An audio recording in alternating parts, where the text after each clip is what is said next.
श्री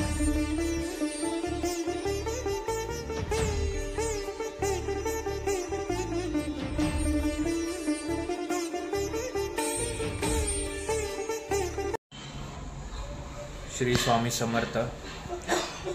आज वार शनिवार आहे 22 नोव्हेंबर। तर आज माझी मम्मी आणि माझ्या सासूबाई आल्यात गावावरून, पाटकळ सातारा येथून माझ्या सासूबाई आल्यात। तर त्या दोघी मिळून डिंकाचे लाडू बनवत आहेत। थंडीमध्ये खाण्यासाठी खूपच चांगले असतात डिंकाचे लाडू। तर ते डिंकाचे लाडू बनवत आहेत। तर चला त्यांच्याकडून माहिती घेऊया।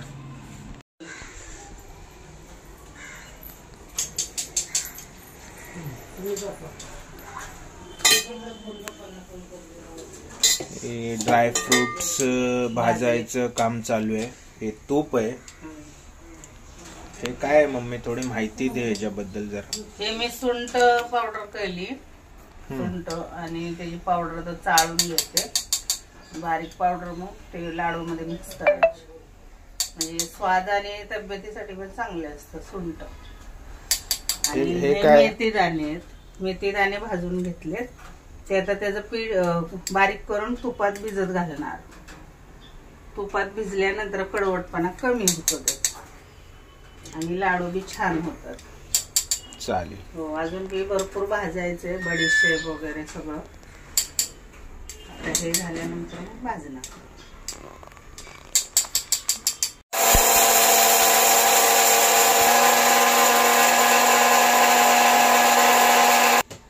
हे काय केलं?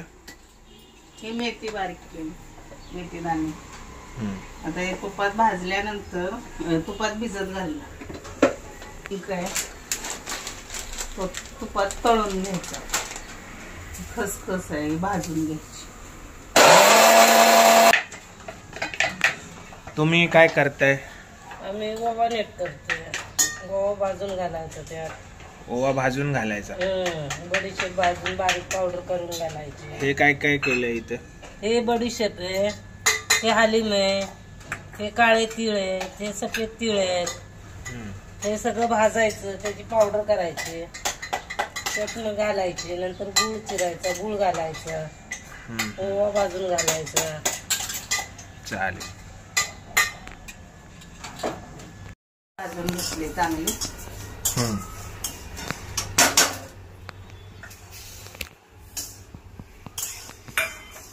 काळे तीळ, हा, काळे तीळ झाले की मग सफेद तीळ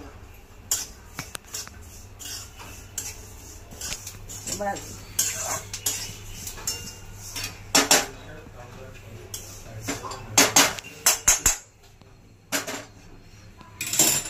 सफेद तीळ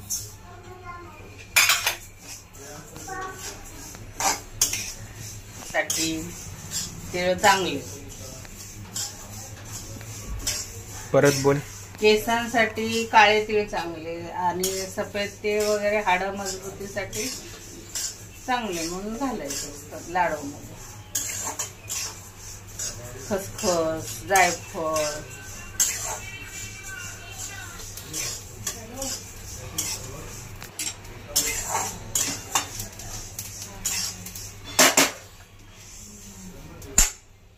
आता हालिम टाक।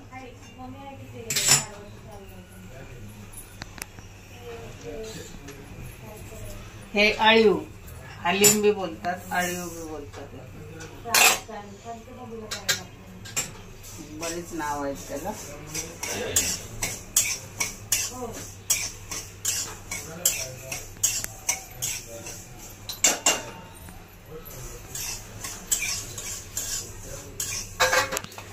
ओवा, हे काय? ओवा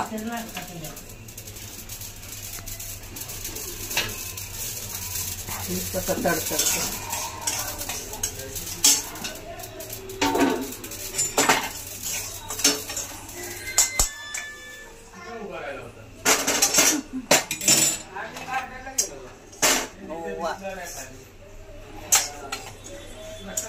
हे 2 किलोचं प्रमाण आहे।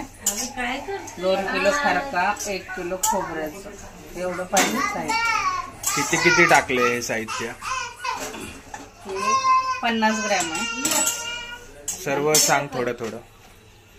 हम ना काय म्हणता डिंक पाव किलो. हे कशाला भाजणार आहे वाटणार आहे. नाही वाटायचंच नाही तसं ठेवायचं. डिंक पाव किलो, बडीशेप पाव किलो, बाकी सगळं 150-150 ग्रॅम आहे. सफेद तीळ, काळे तीळ, हलीम 100 ग्रॅम आहे आणि ओवा 50 ग्रॅम आहे आणि खारका 2 किलो आहे, खोबरं 1 किलो आहे.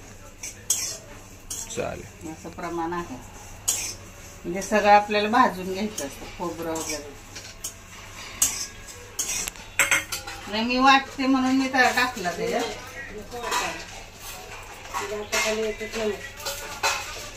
1 पण दिसते.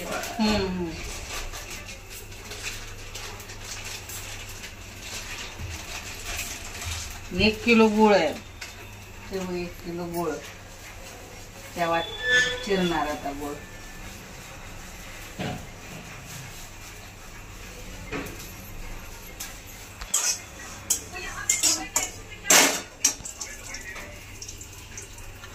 तूप जरा ते गावावर. डिंक टाकायचा का त्यात? तळून घे. गुळ चिरायचा काय? हा गुळ घालायला गुळ चिरून ठेवायचा. सगळं भाजलं की सगळं मिक्स करायचं गुळ वगैरे. मग तूप टाकायचे आणि लाडू बांधायचे. किती गुळ आहे हा? 1 किलो गुळ आहे. 1 किलो लागतो लाडूला.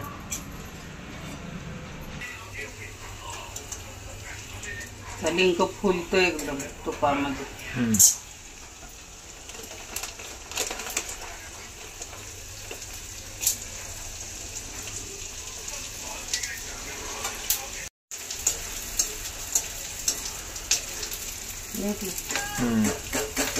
फुलला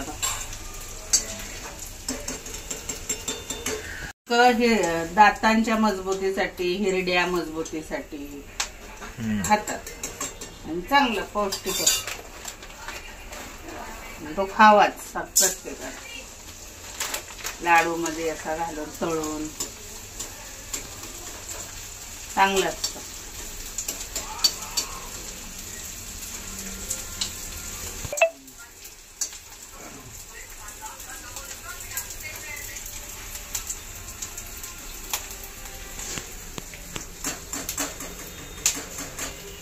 खोबऱ्याचं मिश्रण आहे.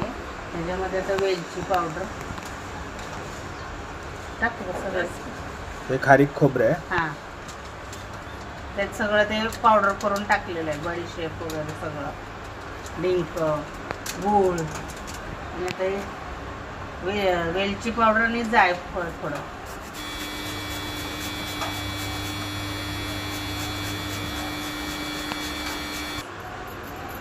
वास मस्त येतोय जायफळचा स्वाद. आणि आता हे परत मिक्सरला लावून घेणार म्हणजे एकजीव होणार सगळं आणि मग लाडू बांधायचे तूप टाकून. एकजीव होण्यासाठी मिक्सरला लावावंच लागतं. म्हणजे गुळ वगैरे त्यात सगळा छान होतोय.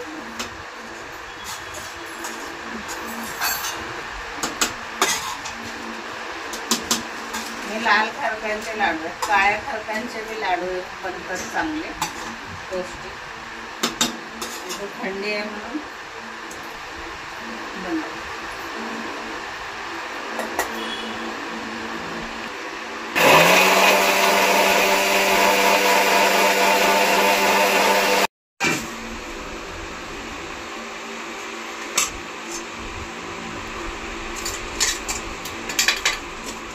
सगळं बारीकच. गुळ वगैरे काय राहत नाही असा खडा वगैरे असा कापून घेतलेला आहे. तो एक जीव होतो सगळं. आता सगळं याच्यात करायचं का? हा चालेल. मग लाडू मग बांधायला घेतले तरी चालतं.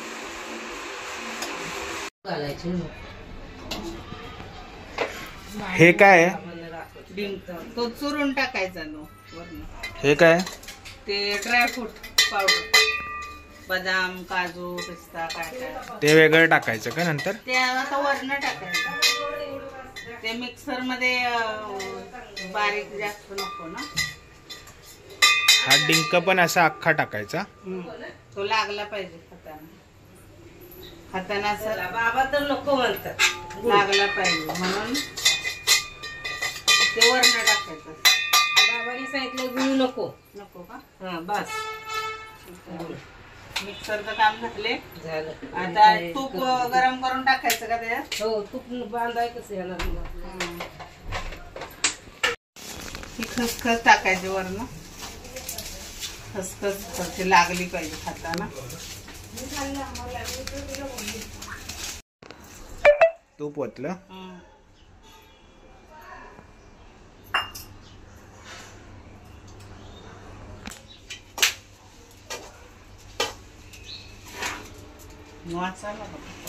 हो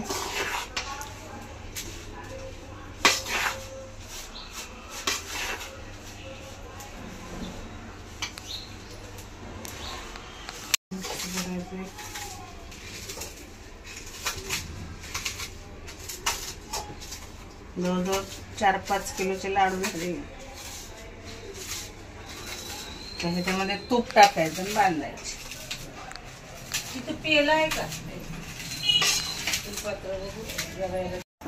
पहिला लाडू बांधून झालेला आहे. दुसरा लाडू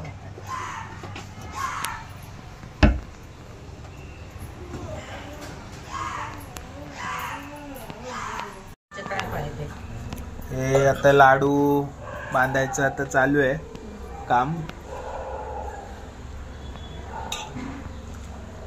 चांगले बनले. थंडीसाठी चांगले पौष्टिक लाडू बनले. सर्वांनी या खायला. मस्त बनले. तर आता हे लाडू असे झालेले आहेत आपले बनवून. तरी आपल्याला व्हिडिओ कसा वाटला आहे नक्की सांगा. धन्यवाद.